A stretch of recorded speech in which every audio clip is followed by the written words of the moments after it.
मन का निर्माण आवाजों के क्षेत्र में होता है। कान, धारणा, स्वाद, स्पर्श और दृश्य, इन सभी के माध्यम से जो कुछ भी तुम अपने भीतर प्रवेश करने देते हो, यदि तुम इनमें से किसी भी द्वार की रखवाली नहीं करते, तो वही चीजें मन की ऊर्जा को विकसित करने वाली सामग्री बन जाती हैं। फिर वे ऊर्जाएं तुम्हारे मस्तिष्क की कोशिकाओं और न्यूरॉन्स के माध्यम से प्रवाहित होती हैं। वे न्यूरॉन्स के माध्यम से होकर गुजरती हैं और तुम्हारी वास्तविकताओं का निर्माण करती हैं। जागो। किसी ने तुम्हें कभी यह नहीं सिखाया कि मन का निर्माण कैसे किया जाता है। उन्होंने सिर्फ इतना कहा, जाकर ध्यान करो। लेकिन जितना अधिक तुम ध्यान करने की कोशिश करते हो, उतना ही तुम अपने मानसिक गढ़ों से संघर्ष करते रहते हो। तुम्हारा मन इधर उधर भटकने लगता है। तुम एकाग्र भी नहीं हो पाते। वे कहते हैं ध्यान करो, ध्यान करो, लेकिन ध्यान करते करते तुम्हें नींद आने लगती है। तुम ध्यान करने बैठते हो और अचानक एक विचार चमक कर आता है। फिर तुम उसी विचार के पीछे 20-30 मिनट तक बहते चले जाते हो।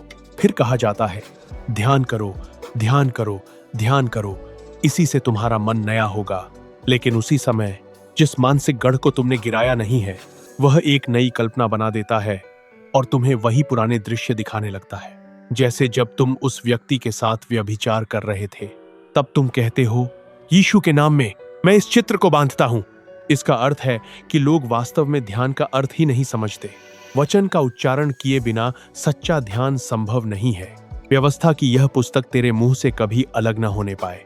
इसका अर्थ है कि जब तुम परमेश्वर के वचन को बार बार बोलते हो, उसकी ध्वनियां तुम्हारे भीतर ऐसी अवस्थाएं उत्पन्न करती हैं जो मन को ध्यान के क्षेत्र में ले जाती हैं।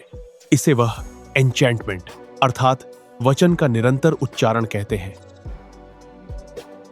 बाइबल कहती है कि प्रत्येक मनुष्य अपने मुंह से निकले हर एक वचन का हिसाब देगा।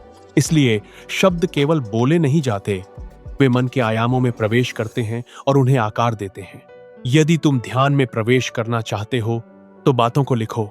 सुबह उठकर लिखो और बोलो, मैं विनाश से ऊपर उठाया गया हूं, मसीह मुझ में जीवित है, मैं ज्योति के आयाम में प्रवेश कर रहा हूं, मैं ऊंचा उठाया गया हूं। हे दुष्ट आत्मा, तू मुझे नहीं देख पाएगी। मेरे विचार परमेश्वर के वचन के साथ पूर्णतः संरेखित हैं।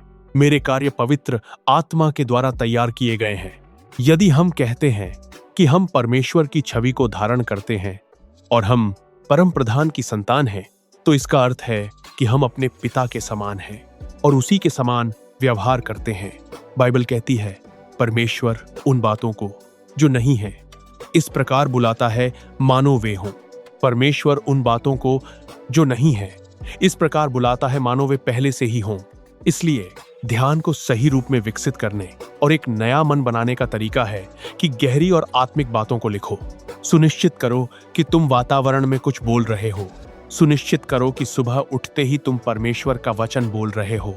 सुनिश्चित करो कि दोपहर में भी तुम कुछ बोल रहे हो। सुनिश्चित करो कि शाम को भी तुम भविष्यवाणी कर रहे हो और परमेश्वर के वचन को वातावरण में घोषित कर रहे हो। और रात को सोने से पहले पवित्र आत्मा में प्रार्थना करो और अपने मुख से जीवन देने वाले वचन निकालो।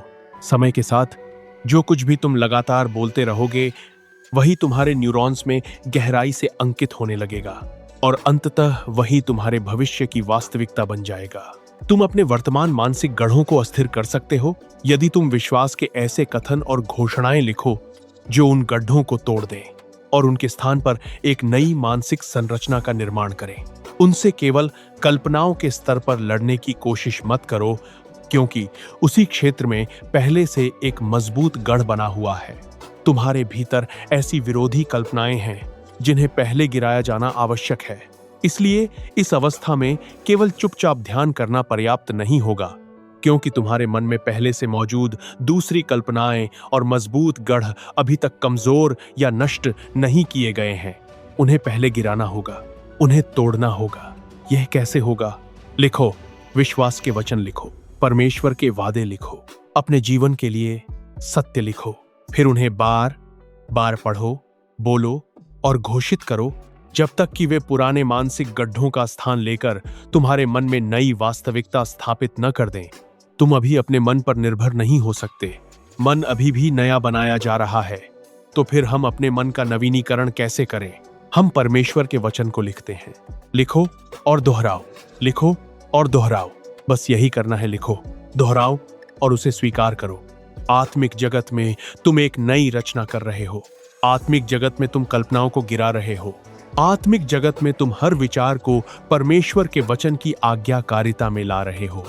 कभी कभी आत्मिक बातों में अपने आप पर बहुत अधिक भरोसा मत रखो। यही समस्या है, तुम हर चीज में अपने आप को बीच में ले आते हो। लेकिन मेरा मन तो अब वैसा नहीं रहा।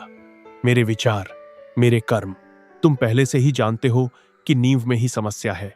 स्रोत अस्थिर है, उस स्तर पर कुछ गलत है। इसलिए आत्मा के वचनों के द्वारा उस क्षेत्र को ठीक करो, उसे सही करो, उसे व्यवस्थित करो। क्या तुम जानते हो कि बाइबल क्या कहती है? वह कहती है, अपना मन ऊपर की बातों पर लगाओ। यह एक ऐसा कार्य है जिसे तुम्हें स्वयं करना है। तुम्हें अपना मन लगाना होगा। वह कहती है, अपना स्नेह ऊपर की बातों पर लगाओ। एक अशुद्ध मन ऊपर की बातों पर नहीं लगाया जा सकता, और एक अशुद्ध स्नेह भी ऊपर की बातों पर स्थिर नहीं हो सकता। इसीलिए बाइबल हमें सिखाती है कि सही मन और सही भावनाओं का निर्माण कैसे किया जाए, ताकि बाद में उन्हें ऊपर की बातों पर स्थिर किया जा सके। वह कहती है, क्या जो कुछ सत्य है, जो कुछ पवित्र है, जो कुछ शुद्ध है, जो कुछ आदरणीय है, जो कुछ उत्तम है, जो कुछ प्रशंसनीय है, उन्हीं बातों पर मन लगाओ। तो यह कैसे होगा? उन्हें लिखो, उनकी भविष्यवाणी करो, उन्हें अपने मुख से बोलो। जो बातें अभी दिखाई नहीं देती, उन्हें वैसे ही पुकारो जैसे वे पहले से ही अस्तित्व में हों। जो कुछ शुद्ध है, जो कुछ उत्तम है, उसके लिए परमेश्वर के वचन में जाओ, वहां से वचन निकालो, उन्हें लिखो, फिर कहो, ऐसा लिखा है यीशुआ के नाम में, मैं ऐसा हूं, मैं ऐसा बनूंगा, यह होगा, ऐसा लिखा है। इन वचनों को लगातार बोलते रहो। अपने परिवार का नाम लो, अपने बच्चों का नाम लो, अपने बेटे का नाम लो, अपनी बेटी का नाम लो। उनके जीवन पर परमेश्वर के वचन घोषित करो। आत्मिक वातावरण में जीवन देने वाले वचन छोड़ो। ऐसी मानसिक संरचनाएं बनाओ जिनकी ओर तुम्हारे मस्तिष्क के न्यूरॉन्स प्रवाहित हो सकें और जो भविष्य में तुम्हारी नई वास्तविकता का निर्माण करें। अपने हाथ ऊपर उठाइए। जय पाने की सामर्थ्य तुम्हें दी जा चुकी है। अपने जीवन की व्यवस्था को पुनः स्थापित करने और परमेश्वर की महिमा को अपने भीतर से प्रवाहित होने देने की सामर्थ्य तुम्हें प्रदान की गई है। मैं यीशु मसीह के नाम में घोषणा करता हूं कि परमेश्वर की सामर्थ्य तुम्हारे जीवन में कार्य करे, तुम्हें हर बाधा पर विजय दे और उसकी महिमा तुम्हारे द्वारा प्रकट हो, यीशु मसीह के नाम में। आमीन।